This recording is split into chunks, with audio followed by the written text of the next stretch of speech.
പെരുമ്പയിൽ golden travels പുതിയ office പ്രവർത്തനമാരംഭിച്ചു. വിവിധ സംസ്ഥാനത്തേക്കുള്ള bus ടിക്കറ്റുകൾ, ട്രെയിൻ ഫ്ലൈറ്റ് ടിക്കറ്റുകൾ, ടൂർ പരിപാടികൾ, ബസ് ബുക്കിങ്ങുകൾ തുടങ്ങിയ മേഖലകളിൽ സുസ്ഥിരമായ സേവനങ്ങൾ നടത്തിവരുന്ന പെരുമ്പ ഗോൾഡൻ ട്രാവൽസിൻ്റെ പുതിയ ഓഫീസ് TI മധുസൂദനൻ MLA ഉദ്ഘാടനം ചെയ്തു.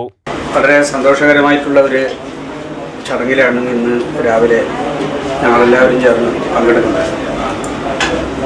സജീവൻ വളരെ അടുത്ത് ബന്ധമുള്ള ഒരു ട്രാവൽ രംഗത്ത് പ്രവർത്തിക്കുന്ന പയ്യന്നൂരിൻ്റെ ഒരു ഐഡൻറ്റിറ്റി ഉയർത്തിപ്പിടിച്ച് പ്രവർത്തിക്കുന്ന ഒരു വ്യക്തി. അദ്ദേഹം ദീർഘകാലം ബാംഗ്ലൂരായിരുന്നു. ഞങ്ങളൊക്കെ മോള് ബാംഗ്ലൂർ പഠിക്കുമ്പോൾ അവിടെ ഒരു യഥാർത്ഥത്തിൽ കസ്റ്റോഡിയനായിട്ടുണ്ടായിരുന്നത് സജീവൻ. അങ്ങോട്ടും ഇങ്ങോട്ടും പോകുന്നതിനും വരുന്നതിനും എല്ലാമുള്ള ഒരു സുരക്ഷിതമായി ഏൽപ്പിക്കാൻ പറ്റുന്ന ഒരാളായിട്ടാണ് സജീവൻ ഞങ്ങൾക്കൊക്കെ ജീവിതത്തിൽ അനുഭവപ്പെട്ടത്. അദ്ദേഹം പയ്യന്നൂരിൽ തന്നെ ഇതിൻ്റെ ഗോൾഡൻ ഇതിൻ്റെ സ്ഥാപനം ഇവിടെ തുടങ്ങുന്നു. ഇവിടുന്ന് ബാംഗ്ലൂരിലേക്കും മറ്റ് ഇടങ്ങളിലേക്കും യാത്രാ സംവിധാനങ്ങൾ ഒരുക്കുന്നതിന് വേണ്ടിയിട്ടുള്ള നേരത്തെ തുറന്നു വരുന്ന ഒരിത് സ്വതന്ത്രമായിട്ടുള്ളൊരു സംവിധാനത്തിലേക്ക് മാറുകയാണ്. തീർച്ചയായിട്ടും ഏറ്റവും സന്തോഷമുള്ളൊരു കാര്യമാണ്.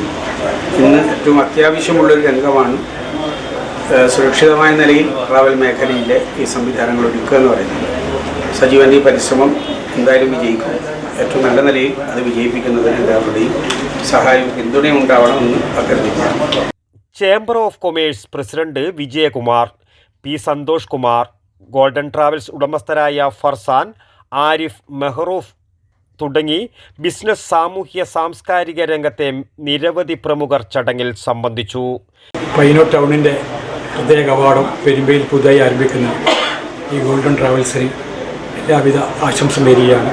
തീർച്ചയായും സജീവൻ ഈ സംരംഭം ഉത്തരവാദിത്തം വിജയത്തിലേക്ക് മാറട്ടെ എന്ന് മാത്രം ഹൃദയത്തിൻ്റെ ഭാഷയിൽ ആശംസിച്ചുകൊണ്ട് നിർത്തുന്നു. News bureau, Payyanur. വടക്കൻ വാർത്തകളിലേക്ക് നിങ്ങൾക്കും വാർത്തകൾ അയക്കാം. നിങ്ങളുടെ മൊബൈൽ ക്യാമറ നിശ്ചലമായി പിടിച്ച് 5-6 സെക്കൻഡുകൾ ദൈർഘ്യമുള്ള വിവിധ ദൃശ്യങ്ങളെടുത്ത് വാർത്തയുടെ വിശദ വിവരങ്ങൾ സഹിതം താഴെ കാണുന്ന നമ്പറിൽ വാട്സാപ്പ് വഴി അയയ്ക്കുക. ചരമ വാർത്തകൾ ഫോട്ടോ സഹിതം അയയ്ക്കുക.